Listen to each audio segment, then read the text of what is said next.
Si las puertas se te han cerrado, recuerda que siempre hay una puerta abierta para ti. Puerta Abierta, un programa con el doctor Guillermo Torres.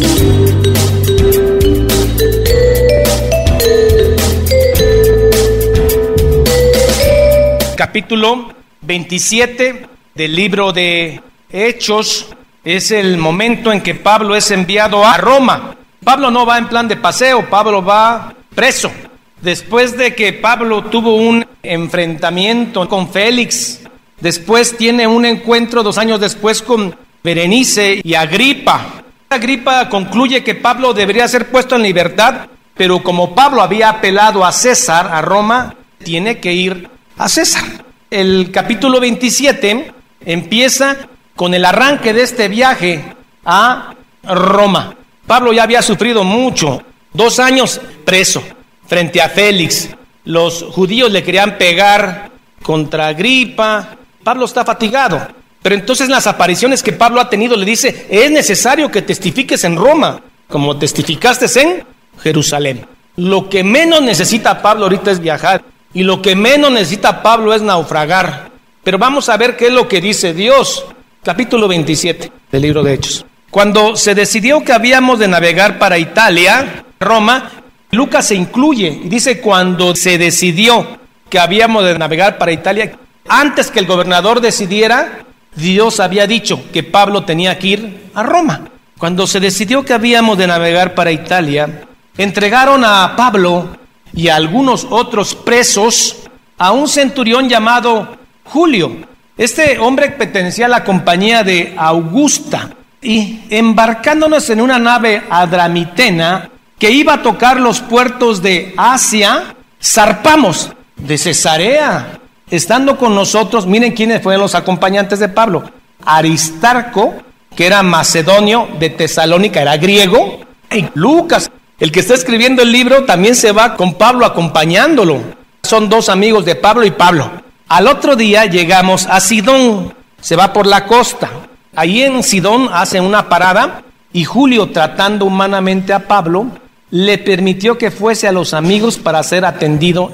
En Sidón el cristianismo ya había florecido, y entonces Pablo llega y lo reciben hermanos.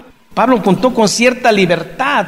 Se cree que Julio estuvo en la audiencia contra Drusila y Agripa. Este Julio admiraba internamente al Pablo. Se cree más adelante que Julio fue un converso al cristianismo. Julio, tratando humanamente a Pablo, le permitió que fuese a los amigos para ser atendido por ellos. Salen de Sidón y, haciéndose a la vela desde allí, navegan a Sotavento de Chipre. Y habiendo atravesado el mar frente a Cilicia y Panfilia, arribamos a Mira, ciudad de Licia, y llegan muy penosamente a Mira, que es una ciudad de Licia. Un viaje muy penoso. Y hallando allí el centurión una nave alejandrina que zarpaba para Italia, nos embarcamos en ella. Aquí en Mira transbordan, cambian de barco. Iban en un barco pequeño y ahora se suben a una nave alejandrina que más o menos llevaba algo así como 270 pasajeros. Navegando muchos días, iban despacio, y llegando a duras penas frente a Anido, porque nos impedía el viento, navegamos a Sotaventa de Creta. Salieron de Licia en esa barca ya grande y llegan a este lugarcito que se llama Nido. Y abajo tenemos una isla que se llama Creta. Bajan, agarran de frente a Creta para que les rompa el viento, porque los vientos eran contrarios. Estamos en octubre del 59 y llegan a Creta, bajan a Salmón. De Salmón pasa a un lugarcito que se llama Lasea. Luego a Fenicia, que es la parte última de Creta. Ahí es donde Pablo dice: ya no naveguemos. Pero el centurión le hace más caso al marinero y se van a Clauda, y de ahí naufragan. Y costeando con dificultad llegamos a un lugar que se llama Buenos Puertos, cerca del cual estaba la ciudad de Lasea. Y habiendo pasado mucho tiempo y siendo ya peligrosa la navegación por haber pasado ya el ayuno, es tan inteligente Lucas, dice que habiendo pasado el ayuno, la Pascua, que fue en el año 59, estamos perfectamente ubicados en el año, y se sabe que esa Pascua fue en el mes de octubre. Estamos hablando que el viaje se está haciendo en octubre del año 59 de nuestra era. Y se sabe perfectamente que a partir de septiembre ya no se debe navegar, porque es peligrosísimo navegar en esta zona hasta la fecha, en septiembre, menos en octubre. Pero toma una mala decisión el centurión y decide navegar, y así les va. Y habiendo pasado mucho tiempo y siendo ya peligrosa la navegación por haber ya pasado el ayuno, Pablo les amonestaba diciéndole: varones, veo que la navegación va a ser con perjuicio y mucha pérdida, no solo del cargamento y de la nave, sino también de nuestras personas. Vamos a morir. El centurión daba más crédito al piloto y al patrón de la nave, al dueño, que a lo que Pablo decía. Y siendo incómodo el puerto para invernar, o sea, para quedarse varios meses, la mayoría acordó zarpar también de allí, por si pudiesen arribar a Fenice, puerto de Creta, que mira al noroeste y el sudeste, e invernar allí. ¿Ustedes conocen la historia de Jonás? Este profeta que Dios le dice que vaya a predicar a Nínive el arrepentimiento. Una de sus formas de torturar a alguien, lo desollaban. Tenían una facilidad para quitar la pura piel, y para que la gente no muriera desangrada les ponían sal. Y luego, como no moría, lo empalaban, le atravesaban un palo. Dios le dice a Jonás que vaya y que predique el arrepentimiento. Y llega y empieza a predicar: en tantos días esta ciudad va a ser destruida. Se sale de la ciudad y se pone atrás de un árbol a esperar cómo se va a destruir Nínive. Pero los ninivitas se arrepintieron y no los destruyó Dios. Se enoja Jonás. ¿Qué van a decir? Que soy un mal profeta, ¿no? Eso estaba preocupado él. Jonás, cuando va en el barco, ese barco está por naufragar por culpa de Jonás, porque él había desobedecido a Dios. Jonás era una maldición para ese barco, pero Pablo era una bendición para este barco. De hecho, este barco encalla, pero ninguna persona muere. Y soplando una brisa del sur, pareciéndoles que ya tenían lo que deseaban, levaron anclas e iban costeando la isla de Creta. Pero no mucho después dio contra la nave un viento huracanado llamado Euroclidón, y siendo arrebatada la nave y no pudiendo poner proa al viento, nos abandonamos a él y nos dejamos llevar. Y habiendo corrido a sotavento de una pequeña isla llamada Clauda, una islita muy pequeña, con dificultad pudimos recoger el esquife. Es una como pequeña balsa donde pueden bajar 2 o 3 a ir a sondear cómo está el puerto. Y una vez subidos a bordo, usaron de refuerzos para ceñir la nave ahí en Clauda. Y teniendo temor de dar en la Sirte, ahí era fangoso, tenían miedo de llegar a ese lugar que llamaba Sirte, y quedaron a la deriva. Pero siendo combatidos por una furiosa tempestad, al siguiente día empezamos a alijar, a tirar las cosas. El peso disminuye de la nave y la nave sube. Y al tercer día, con nuestras propias manos, las de Pablo y las de Lucas, arrojamos los aparejos de la nave. En esa época no había brújulas. El marinero se guiaba por el sol y por las estrellas. Y miren lo que pasó. Y no apareciendo ni sol ni estrellas por muchos días, y acosados por una tempestad no pequeña, ya habíamos perdido la esperanza de salvarnos. Pablo sabía que tenía que llegar a Roma. Cuando Dios te da una encomienda, no vas a morir si no la cumples. Mueres una vez que terminas tu comisión, si es que eres siervo. Porque los que no son siervos lo que quieren es salud, dinero y amor, y una vida color de rosa. Y Pablo le dijeron: vas a testificar en Roma. No hay viento huracanado que pueda entorpecer el plan de Dios. Pero eso no lo sabía Lucas. Y Lucas dijo: vamos a morir. Perdió la esperanza. Entonces Pablo, como hacía ya mucho que no comíamos, puesto en pie en medio de ellos, dijo: habría sido por cierto conveniente, oh varones, haberme oído y no zarpado de Creta, tan solo para recibir este prejuicio y pérdida. Más que un reproche, Pablo está diciendo: yo recibo órdenes de Dios, aprendan a obedecerlas en este barco. Tenemos al centurión, que es el que manda a nivel terrenal, pero yo recibo órdenes de Dios y les dije que no saliéramos y salimos, para que en futuros decisiones tomen en cuenta a Pablo, más que un reproche. Pero ahora os exhorto a tener buen ánimo, pues no habrá ninguna pérdida de vida entre vosotros, sino solamente la nave. ¿Cómo puede estar tan seguro? Porque esta noche ha estado conmigo el ángel de Dios, de quien soy y a quien sirvo. Es un ángel que Dios manda a la nave y le dice a Pablo: ninguno de los que está contigo va a morir. Se te ha concedido la vida de los que te acompañan. Pablo pidió la vida de todos, Esto es ser luz y sal. Esto es ser bendición. Y Dios le contesta, la vida de los que te acompañas se te ha sido concedida y ni un cabello se va a perder de ellos. Y todos se salvan. Porque esta noche, verso 23, ha estado conmigo el ángel de Dios, de quien soy y a quien sirvo. Le dijo el ángel, no temas, es necesario que comparezcas ante César. Tiene que cumplir su comisión. Dios le dijo que iba a estar ante César y ante César va a estar. No importa que esté ahorita naufragando. La palabra de Dios se va a cumplir. Y aquí Dios te ha concedido todos los que navegan contigo. Solamente se le concede a alguien lo que pide. Por tanto, oh varones, tened buen ánimo, porque yo confío en Dios que será así como se me ha dicho. Con todo, es necesario que demos en alguna isla 14 noches, siendo llevados a través del mar Adriático. El centro del mar Mediterráneo se llama mar Adriático.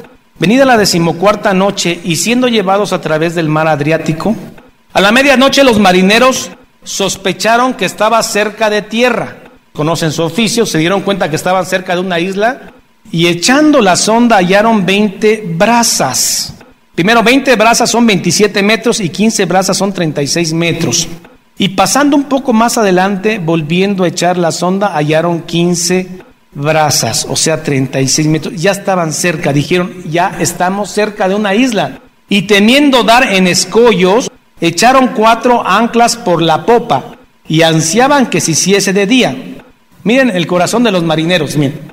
Entonces los marineros procuraron huir de la nave, echando el esquife, o sea, esa barquita chiquita, al mar, aparentaban como que querían largar las anclas de la proa. Pablo se da cuenta que se querían escapar los marineros, pero Pablo dijo al centurión y a los soldados, si estos marineros no permanecen en la nave, vosotros no podéis salvaros. Verso 32. Entonces los soldados cortaron las amarras del esquife y lo dejaron perderse. Cortaron la cuerda de esta embarcación pequeña para que se perdiera. Quitarle la tentación a los marineros de escaparse. Era de noche. Cuando comenzó a amanecer, Pablo exhortaba a todos que comiesen diciendo, este es el 14º día que veláis y permanecéis en ayunas sin comer nada. Era tanto el vaivén de la nave que produce un mareo intenso. Toda la gente deja de comer. Pablo se preocupó y le dice, jóvenes varones se van a morir. Cuando comenzó a amanecer, Pablo exhortaba a todos que comiesen diciendo, este es el 14º día que veláis sin dormir y permanecéis en ayunas sin comer nada. Por tanto, os ruego que comáis por vuestra salud, pues ni aún un cabello de la cabeza de ninguno de vosotros perecerá. Mire qué seguridad, para decir no les va a pasar nada. Y habiendo dicho esto, tomó el pan y dio gracias a Dios en presencia de todos y partiéndolo comenzó a comer. Entonces todos, teniendo ya mejor ánimo, comieron también. Y eran todas las personas en la nave, 276 gentes en esta nave alejandrina. Y ya satisfechos, llenos de pan, aligeraron la nave echando el trigo al mar para que la nave subiera y fuera más fácil desplazar y salir de ese problema tan delicado. Un detalle aquí, y habiendo dicho esto, tomó el pan y dio gracias a Dios en presencia de todos. La interpretación católica romana de este versículo dice que Pablo ofició una misa en ese barco. Y no es cierto, lo que hizo fue partir el pan y comieron a llenarse. No fue la cena del Señor, simplemente partió el pan, dio gracias a Dios y comieron. Cuando se hizo de día, no reconocían la tierra, pero veían una ensenada que tenía una playa, en la cual acordaron varar, si pudiesen, la nave. Cortando pues las anclas, las dejaron en el mar, largando también las amarras del timón, e izado al viento la vela de proa, enfilaron hacia la playa. Ya pasaron lo peor, pero dando en un lugar de 2 aguas, hicieron encallar la nave, y la proa hincada quedó inmóvil, y la popa se abría con la violencia del mar. El barco clava el pico y se atora, y levanta la colita, la popa, y las 2 aguas lo destruyen, lo astillan. Después de haber pasado tanto ese barco, y llegando ya a la isla de Malta enfrente, clava el pico para la colita y se revienta. Eso es lo que quise decir con tanto término marítimo, Entonces los que están en el barco divisan la playa pero muy lejana. Los soldados romanos dijeron, se van a escapar y ya van a matar a los presos. Y Julio dice, no, Julio no querían que mataran a Pablo. Entonces da la orden que los que supieran nadar, nadaran hacia la isla de Malta, y los que no, pues que agarraran un pedazo de tabla o lo que flotara y se fueran. Dice, pero dando en el lugar de 2 aguas, hicieron encallar la nave, y la proa hincada quedó inmóvil, y la popa se abría con la violencia del mar. Entonces los soldados acordaron matar a los presos para que ninguno fugase nadando, porque si a un romano se le escapaba un preso, él tenía que pagar la culpa. Pero el centurión, queriendo salvar a Pablo, les impidió este intento y mandó que los que pudiesen nadar se echasen los primeros, Pablo sabía nadar, y saliesen a tierra, y los demás parte en tablas, parte en cosas de la nave. Y así aconteció que todos se salvaron saliendo a tierra, todos, ninguno pereció. Y llegan a la isla de Malta. Este viaje se parece mucho a nuestra vida. Entonces dice, en la angustia clamé a Jehová. ¿Por qué, si Dios ya sabe que Pablo va a testificar en Roma, si Dios ya sabe que es necesario que Pablo va a estar ante el César, por qué no un viaje más tranquilo? Si Dios tiene control de los vientos, de los montes, un poco de descanso al siervo Pablo. Lo que menos necesitaba Pablo era un naufragio. ¿Para qué? En Malta había un hombre enfermo, el papá de Pluvio, el gobernador de Malta, grave de disentería. Llega y Pablo lo sana. Y a muchos nativos enfermos de esa pobre isla, alejada de toda la mano de Dios, recibe la bendición de Pablo, los cura. Lo que le puedo decir es que Dios es soberano y que Él puede reventar la nave si quiere. Y si quiere puede usted naufragar. Lo que sí es que al final ni un cabello de su cabeza va a ser tocado, porque todas las cosas ayudan para bien para los que están en Cristo Jesús. Pablo llega todo amolado y luego pues quiere hacer un poco de comida el hombre y agarra unos palitos para hacer una leña y empezar a encender una fogata. Una serpiente de lo más peligrosa que haya allá lo muerde en el brazo. Nativos de allá se despegan de él, dice, este cuate está salado. Primero va a Roma para que lo maten, naufraga, se salva y ahora la serpiente lo va a matar. ¿Qué hace Pablo? Teniendo colgada la serpiente todavía, la acerca al fuego y la achicharra. Y sigue poniendo la leña Pablo. Y todos esperando a ver a qué hora se hincha Pablo. Y Pablo no se hincha. Y se cumple la escritura que en mi nombre echarán demonios, harán milagros, hollarán serpientes, beberán pócimas venenosas y no les hará nada. Entiendan que eso es para los apóstoles, no es para nosotros. Y todos dicen, no, yo hago milagros, yo curo, yo reprendo demonios, pero no se toman un veneno. Dele usted cianuro y no se lo toman. Porque esto era para los apóstoles.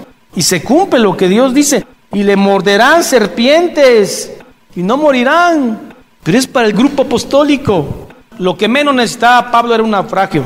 En la isla de Malta, naufragando, y todavía le muerde una serpiente. Dios sabe lo que hace. Dios es soberano. Nuestra vida es su vida. Él puede hacer con nosotros lo que Él quiera, porque Él es un Dios bueno. Por eso Él puede hacer todo y porque es soberano.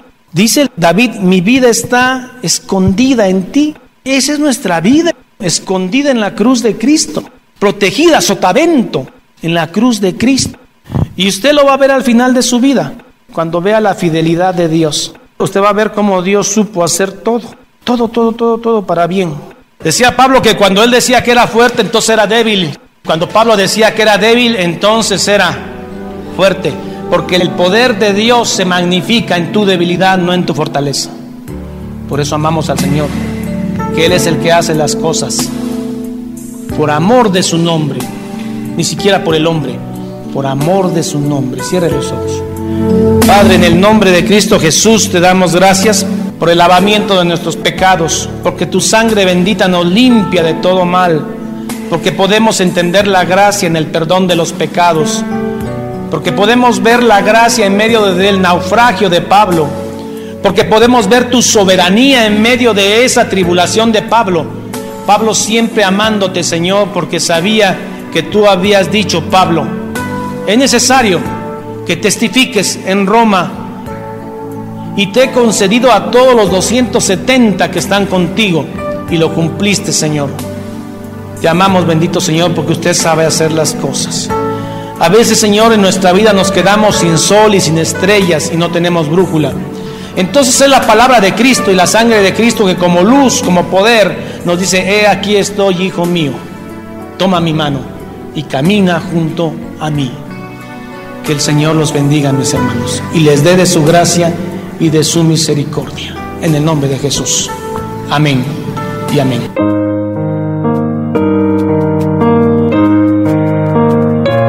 Jehová es mi pastor, nada me faltará. En lugares de delicados pastos me hará descansar. Junto a aguas de reposo me pastoreará. Confortará mi alma. Me guiará por sendas de justicia por amor de su nombre. Aunque ande en valle de sombra de muerte, no temeré mal alguno, porque tú estarás conmigo. Tu vara y tu cayado me infundirán aliento. Aderezas mesa delante de mí en presencia de mis angustiadores. Unges mi cabeza con aceite, mi copa está rebosando. Ciertamente el bien y la misericordia me seguirán todos los días de mi vida, y en la casa de Jehová moraré por largos días. Salmo 23. Esta es la paz que Dios te da a través de su palabra. Busca un grupo de personas que te ayuden a leer e interpretar la Biblia. Te invitamos a escuchar el programa Puerta Abierta con el Dr. Guillermo Torres, pastor de la iglesia La Familia de Dios. Todos los días de 9 a 10 de la noche por esta estación y a través de internet www.guillermotorres.com.mx.